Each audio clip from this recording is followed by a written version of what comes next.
전하도록 하겠습니다. 어, 우리 한국에서 나온 통계를 보니까 지난 20년 동안 우리 한국에서 클로즈된 문을 닫은 초등학교가 3,000개나 되는 초등학교가 문을 닫았다고 합니다. 그래서 학교 건물도 있고 운동장도 있는데 아이들은 하나도 없고 잡초만 무성한 그런 상황에 있고 아주 쓸쓸한 교정이 지금 남아 있습니다. 전 세계는 초고령 사회라고 그러죠. 점점 오래 사는 분들이 많아지면서 노인들은 점점 많아지고 아기 울음은 점점 사라지는 그런 사회가 되어가고 있습니다. 최근 한국에서 이 100가정을 조사해 보니까 아기가 없는 가정이 97가정, 100가정 중에 아이가 있는 가정이 3가정밖에 없다는 거예요. 심지어 아기 울음소리를 들어본 적이 없어가지고 어떤 농촌에서는 젊은 부부가 우리 동네에 와가지고 아기를 낳으면 그 아기가 대학에 갈 때까지 모든 학비를 다 대고 또 이 아이를 양육하는 양육비도 주겠다. 그렇게 약속을 하고 젊은 부부들이 우리 마을에 와서 좀 살아라 그래. 아무도 안 간다는 거예요. 아이들 구경하기가 하늘의 별 따기처럼 어려운 상황이 되어가고 있습니다. 일반적으로 우리가 이 존 F 케네디라고 하는 미국의 대통령을 상당히 유명하고 또 위대한 대통령 가운데 한 사람으로 생각을 하는데 사실 이 기독교 입장에서는 이 케네디가 미국 사회에 이 반기독교 문화를 들어오게 한 장본인이라고 생각을 합니다. 왜냐하면은 1960년에 대통령이 되면서 이 퍼블릭 스쿨에 기도 시간을 다 없애버렸어요. 그 결과 지금 미국의 청소년 범죄가 약 200배나 증가했다. 그때보다 지금이 200배나 증가했다. 그래서 지금 현재 미국에서는 이 공립학교가 굉장히 위험한 공간이 되어가고 있습니다. 총기 사고도 많이 나고 또 선생님을 구타하고 아이들을 구타하는 사건도 많이 일어나고 그 결과 미국 사회가 점점 병들어가고 있습니다. 여러분들 정상적인 어린이가 태어나서 18세 그러면 우리가 성인으로 보는데 그 성인이 될 때까지 이 TV나 언론이나 매스컴이나 영화나 이런 걸 통해서 18살이 될 때까지 3만 3천 번의 그 살인 장면을 보게 된다는 겁니다. 그리고 20만 회에 해당되는 성범죄 그 사건들을 그런 언론과 영화를 통해 보게 된다는 거예요. 그리고 지금 인터넷과 SNS를 통해서는 이루 말할 수 없이 이 청소년들의 삶을 무너뜨리는 폭력과 음란물이 지금 넘쳐나고 있는 것을 우리가 잘 알고 있습니다. 그래서 저는 이 미국의 위기라고 하는 것은 경제 위기가 아닙니다. 또 정치 위기도 아닙니다. 이 미국의 위기는 한마디로 교육의 위기다. 저는 그렇게 생각을 하는데 지금 이 미국이 이 어린 생명들에 대한 교육에 실패하면 우리가 공룡이라는 게 자기 몸집을 견디지 못해서 스스로 멸종을 했거든요. 그런 것처럼 이 미국 사회도 결국 자기 몸무게를 견디지 못해가지고 이 미국의 거대한 사회도 얼마든지 쓰러질 수 있다. 좀 그렇게 생각하기 때문에 이 교육이 얼마나 중요한가 하는 것을 깊이 생각하지 않을 수 없는 것입니다. 우리 미국에 오신 한국 부모님들을 물어보세요. 왜 오셨냐? 그러면 한결같이 자녀 교육 때문에 왔다. 그렇게 대답하는 걸 우리가 많이 듣는데, 그러면은 어떻게 해야 자녀 교육에 성공할 수 있는가? 우리 자녀들을 좋은 학교에 보내면 성공할 수 있는 것인가? 우리는 질문하지 않을 수가 없습니다.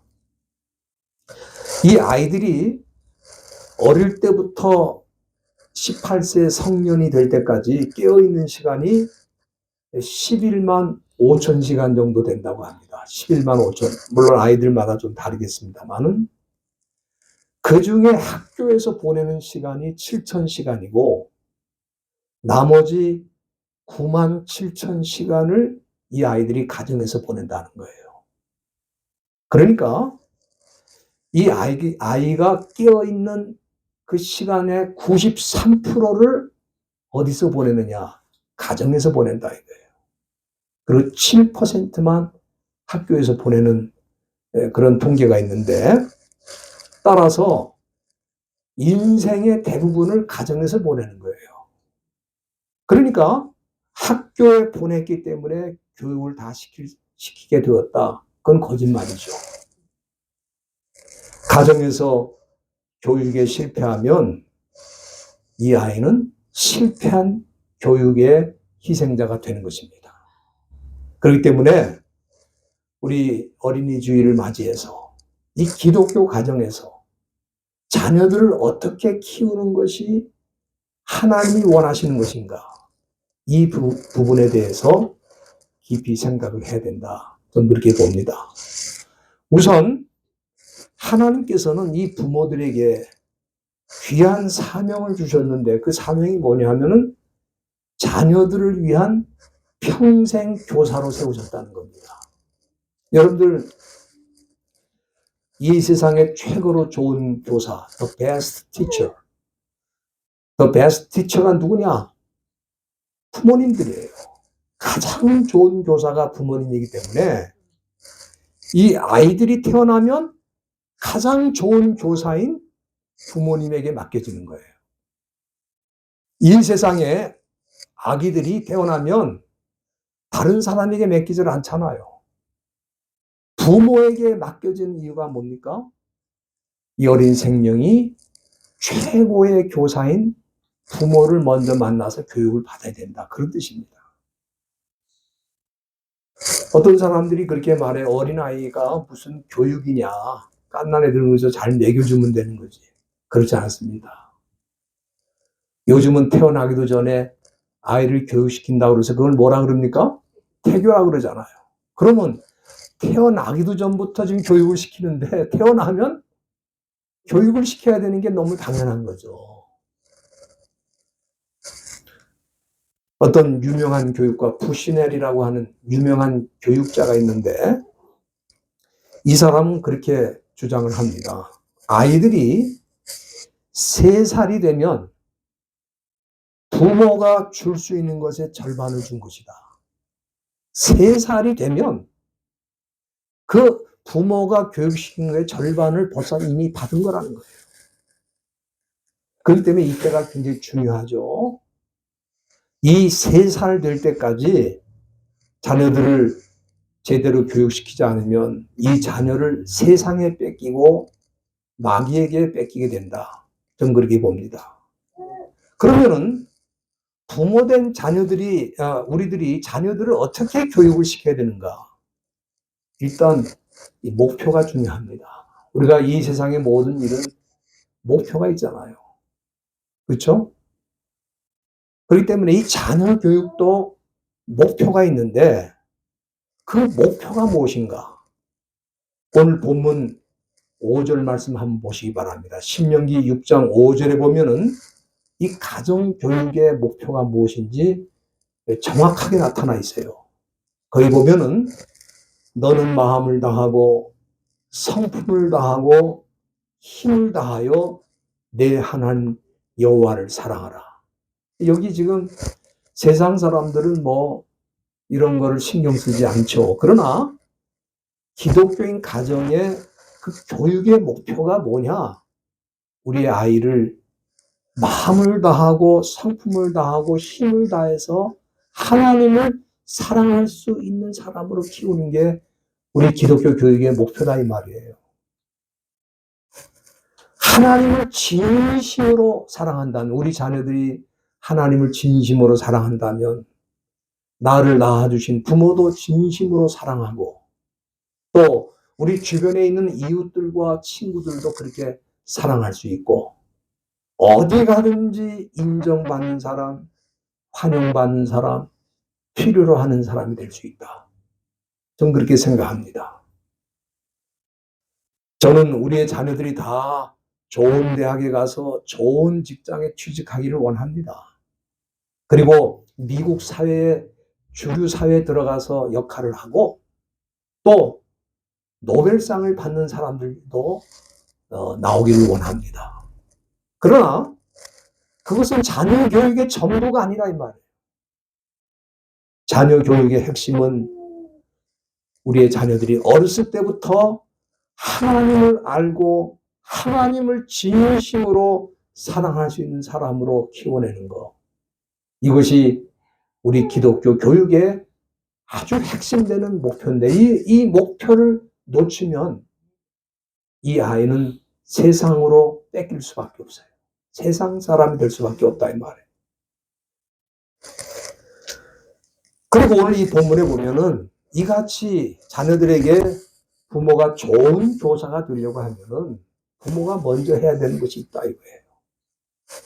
오늘 본문 6절에 나와 있는데 오늘날 내가 네게 명하는 이 말씀을 너는 마음에 새기고, 그러니까 부모가 좋은 교사가 되려면 부모가 우선 하나님의 말씀을 이해하고 그 말씀을 마음속에 새기고 이 말씀대로 살아가는 삶이 있어야 된다 그 말이에요.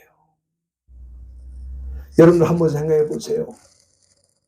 부모가 하나님을 향해 마음을 다하고 성품을 다하고 힘을 다해 사랑하지도 않는데 자녀들이 그렇게 될 수가 없죠. 자녀들은 다 부모를 따라서 하게 되어 있습니다. 부모가 술, 담배를 좋아하면 자녀들도 어렸을 때부터 술, 담배를 좋아하는 환경 속에서 자라는 거고, 부모가 마약을 먹고 도박을 하고 그러면 자녀들도 그 길을 따라가지 않을 수가 없는 거예요. 영향을 받아서. 그렇기 때문에 하나님께서 부모를 가정의 교사로, 자녀들에게 교사로 세우셨는데 그 교사의 직분을 감당하려면 먼저 교사된 부모들이 하나님의 말씀을 마음속에 새기고 그 말씀대로 살아가는 그 모습이 있어야 자녀들에게도 그런 영향을 끼친다. 그런 얘기입니다. 여러분들 잠언 22장 18절에 보면은 그런 말씀이 있습니다. 29장 18절입니다. 거기 보면은 묵시가 없으면 백성이 방자히 행하거니와 율법을 지키는 자는 복이 있다. 이 잠언 참 귀한 말씀이 많이 있는데 여기 방자하게 행한다는 말은 문자적으로는 자기 마음대로 산다 그런 뜻이지만 영적인 의미는 뭐냐면은 하나님을 무시하고 하나님이 없는 것처럼 사는 게 방자하게 사는 거예요. 그렇기 때문에 참 죄송한 말씀이지만은 하나님이 없이 사는 인간은 아무리 교육을 많이 받고 나름대로 뭐 인격이 있다 그래도 방자하게 살 수밖에 없어요. 왜? 하나님 없이 사니까, 하나님 무시하고 하나님의 말씀대로 살지 않으니까 그게 방자한 인생이라는 거예요. 그럼 왜 이렇게 방자하게 되느냐? 묵시가 없어서 방자하게 된다는 거예요. 묵시라는 거는 비전이라는 뜻도 되지만 사실은 하나님의 말씀을 뜻하는 거거든요. 하나님의 말씀을 배운 적이 없고 들은 적이 없고 그 말씀대로 살려고 고민한 적이 없으니까 그 인생은 방자해질 수밖에 없다. 여러분들 그 사무엘상서 2장에 보면은 거기 엘리 제사장이 나오고 그 가정에 대한 일이 거기 기록이 되어 있는데 이 엘리 제사장 가문을 향해서 하나님이 뭐라고 말씀하셨냐면 내가 너희 가정에 진노를 내리겠다고 그랬어요. 이 엘리 제사장에게는 두 아들이 있었는데 하나님께서 이 두 아들을 일찍 데려가시겠다는 거예요. 엘리 제사장보다 먼저 이 두 아들을 데려가시겠다고 말씀하셨어요. 그 이유가 뭐냐? 그 이유가 사무엘상서 2장 12절에 나와 있는데 그 엘리 제사장의 두 아들이 어떤 삶을 살았는가? 이 아들들은 불량자, 요즘 말로 말하면 깡패죠. 불량자이며 여호와를 알지 아니하더라 그랬어요. 그때 여러분들 사실 이 엘리 제사장의 두 아들도 아버지처럼 다 제사장이었어요. 그런데 어떻게 제사장이 하나님을 몰랐을까? 하나님을 알지 못했을까? 우린 그렇게 질문할 수 있겠죠. 그런데 뭐 하나님에 대해서 뭐 지식적으로 알고 있겠죠.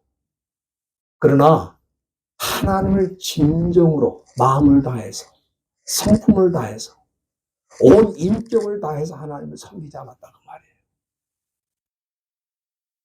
하나님을 섬긴다고 하는 제사장이지만 실제로 하나님 없이 산 거예요. 이것이 가능한가? 얼마든지 가능합니다.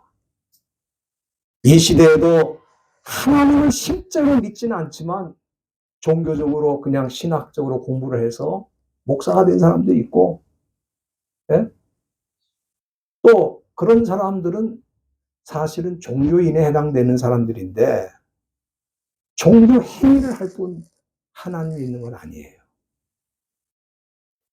그래서 하나님께서는 하나님을 무시하고 이렇게 방자하게 사는 두 아들을 데려가심으로 엘리 제사장의 가문을 끝내시겠다고 말씀하셨어요. 이렇게 진노하시면서 말씀하신 사건이 성경에 기록되어 있는 것을 사람들이 잘 모르더라고요. 제사장의 가문이고 둘 다 제사장이지만 하나님을 알지 못했기 때문에 하나님이 그들을 일찍 데려가셨다는 거예요. 여러분들 좀 그렇게 생각합니다. 왜 이 제사장의 아들, 두 아들이 이렇게 됐을까? 그건 아버지의 잘못된 영향이 자녀들에게 간 거라고 저는 생각합니다.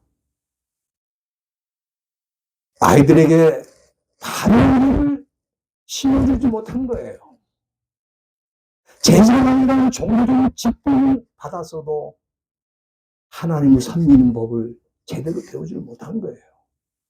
그렇기 때문에 그 제사장 가문에서 비극적인 일이 일어나게 된 겁니다. 오늘날 이 시대에도 얼마든지 그런 일이 있을 수 있어요. 사람들이 어렸을 때 부모로부터 하나님에 대해서 제대로 배우지 못하면 무신론자처럼 살 수밖에 없는 것입니다.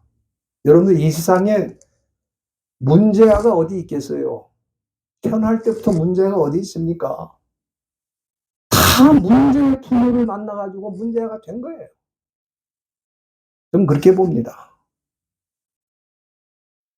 여러분들 태국에 가보면은 그 악어쇼라는 게 있어요. 그 악어쇼는요, 사람이 이 머리를 말해요. 악어 입에다 이렇게 쑥 집어넣는데 그 악어가 입 뚜껑을 확 닫아야 되는데 먹잇감이 들어왔으니까 그걸 닫지 않고 그대로 있는 거예요. 들어갔다 나왔다 해도 그냥 그 악어가 왜 그렇게 됐느냐. 이 악어는 이 파충류라고 그래서 사실 이 머리가 굉장히 안 좋은 짐 중에 하나인데 훈련을 받으니까 이 악한 악어도 훈련을 받으니까 먹잇감이 들어왔는데 움직이지 못하고 그냥 입을 열고 있는 거예요. 여러분들 훈련시켜서 안 되는 일이 어디 있겠습니까? 우리의 자녀들이 어렸을 때부터 가정에서 하나님의 말씀으로 하나님의 사랑으로 훈련시키면 하나님을 잘 섬기는 사람이 되고 이 세상 나가서도 선한 영향력을 끼치는 그런 사람이 될 수밖에 없는 거예요. 여러분, 이 어린이 주일, 요즘 많은 분들이 그럽니다. 교회 어린이도 없는데 무슨 어린이 주일입니까? 다 없애버려야 됩니다. 그런 사람들이 있어요. 어린이 주일은 부모가 반성하는 날입니다. 우리가 부모로서 이 자녀들을 하나님의 말씀으로 잘 키웠는지, 우리가 부모로서 하나님을 믿는 사람으로서의 삶의 모습을 보여줬는지, 이런 것들을 깊이 생각하면서 반성하고 지금이라도 잘못된 것이 있으면 바른 교육을 시켜야 되겠다 결심하는 날이 어린이 주일입니다. 여러분들 갈라디아서 6장 7절 말씀 한번 보세요. 거기 보면은 사도 바울이 너무 중요한 말씀을 거기다 기록했는데 그게 뭐냐면은 사람이 무엇으로 심든지 그대로 거두리라 그랬어요. 이거는 우리가 농사할 때만 적용되는 말씀이 아니고 이건 자녀 교육에도 해당되는 말씀이라고 봅니다. 이 자녀 교육이 뭡니까? 자녀들의 마음속에 좋은 씨를 심는 거예요. 좋은 씨를 심는 거예요. 우리 자녀들이 들어야 될 하나님의 말씀, 우리 자녀들이 알아야 되는 하나님의 사랑, 우리 자녀들이 알아야 되는 하나님을 섬기는 법, 이런 것들을 어렸을 때부터 그 마음에 심어주면 그거는 평생을 가져간다 이 말이에요. 잠언 22장 6절 말씀에 보면은 마땅히 행할 길을 아이에게 가르치라. 그러면 늙어서도 그것을 떠나지 아니하리라. 여러분들 우리 최 목사님도 주일학교 출신이죠. 저도 주일학교 출신이고 우리 어머님도 주일학교 출신이고 이미 세상을 떠나신 우리 원희천 목사님도 주일학교 출신입니다. 그 주일학교 때 배운 걸 가지고 평생 신앙생활을 하는 거예요. 근데 이 주일학교가 지금 사라지고 있는 거예요. 왜? 아이들이 없으니까. 제가 미국 교회 가보니까 우리는 아이들을 이렇게 따로 그냥 모아가지고 예배를 드리는데 거기는 그렇게 하지를 않아요. 부모들과 함께 어린 아이지만 다 같이 앉아서 예배를 드려요. 부모가 예배 드리는 모습을 보고 아이들도 같이 예배를 드리는 거예요. 어른 예배, 아이들 예배가 따로 없어요. 왜? 예배 드리는 모습은 부모를 통해 배우는 거예요. 부모가 찬송하는 모습, 기도하는 모습, 말씀을 듣는 모습을 통해서 그 아이들이 예배 시간엔 이렇게 하는 거구나 하는 거를 부모를 보고 직접 배우는 거예요. 그래서 이 아이들만 모아놓고 아이들 예배 그거 좋은 거 아닙니다. 물론 성경복음은 따로 해요. 어른들은 어른들끼리 모여서 하고 아이들은 아이들끼리 모여서 하지만은 예배는 같이 드려요. 저는 그게 성경적이라고 생각합니다. 여러분들 하나님께서는 부모를 이 가정에 아이들이 태어난 순간부터 부모가 세상을 떠날 때까지 평생 교사로 세운 거예요. 다만 어렸을 때뿐만 아니라 그 자녀들이 성장을 했다 할지라도 부모는 여전히 자녀들에게는 교사예요. 왜? 하나님이 부모를 그렇게 가정의 교사로 세우신 거예요. 평생 교사입니다. 죽을 때까지 부모들은 자녀들에겐 교사예요. 졸업식이 없습니다. 세상 학교는 졸업이 있잖아요. 가정교육은 졸업이 없어요. 왜? 부모가 세상을 떠나는 그 순간까지 자녀들을 향해 교육을 해야 되는 사명이 부모들에게 있다 이 말이에요. 여러분들 부모가 교사로서 살아가는 방식이 곧 나의 자녀들이 살아가는 삶의 방식이 될 것입니다. 우리가 하나님을 믿는다고 그러지만 실제로는 무신론자처럼 살면 자녀들은 무신론자로 양육받을 수밖에 없어요. 그러나 부모가 마음을 다하고 성품을 다하고 힘을 다해서 하나님을 사랑하는 모습을 보여주면서 자녀들을 교육시킨다면 그 아이는 평생 그렇게 살게 될 것입니다. 그것이 바로 하나님이 부모님들을 가정의 교사로 세워주신 이유예요. 이 신앙 가정 교육은 이 세상의 그 어떤 곳에서도 배울 수가 없습니다. 자녀들이. 오직 가정에서만 믿는 부모가 자기의 교사가 되었을 때 그 자녀들은 부모로부터 그 교육을 받는 거예요. 저와 여러분들이 하나님이 부르시는 그 순간까지 이 자녀 교육에 대한 평생 교사로서 귀한 사명을 잘 감당하셔서 우리의 자녀들이 하나님만 사랑하고 하나님만 섬길 수 있는 귀한 자녀로 이 세상에서 잘 자라날 수 있도록 저와 여러분이 기도하시면서 이 교사의 사명 잘 감당할 수 있기를 주님의 이름으로 부탁드립니다.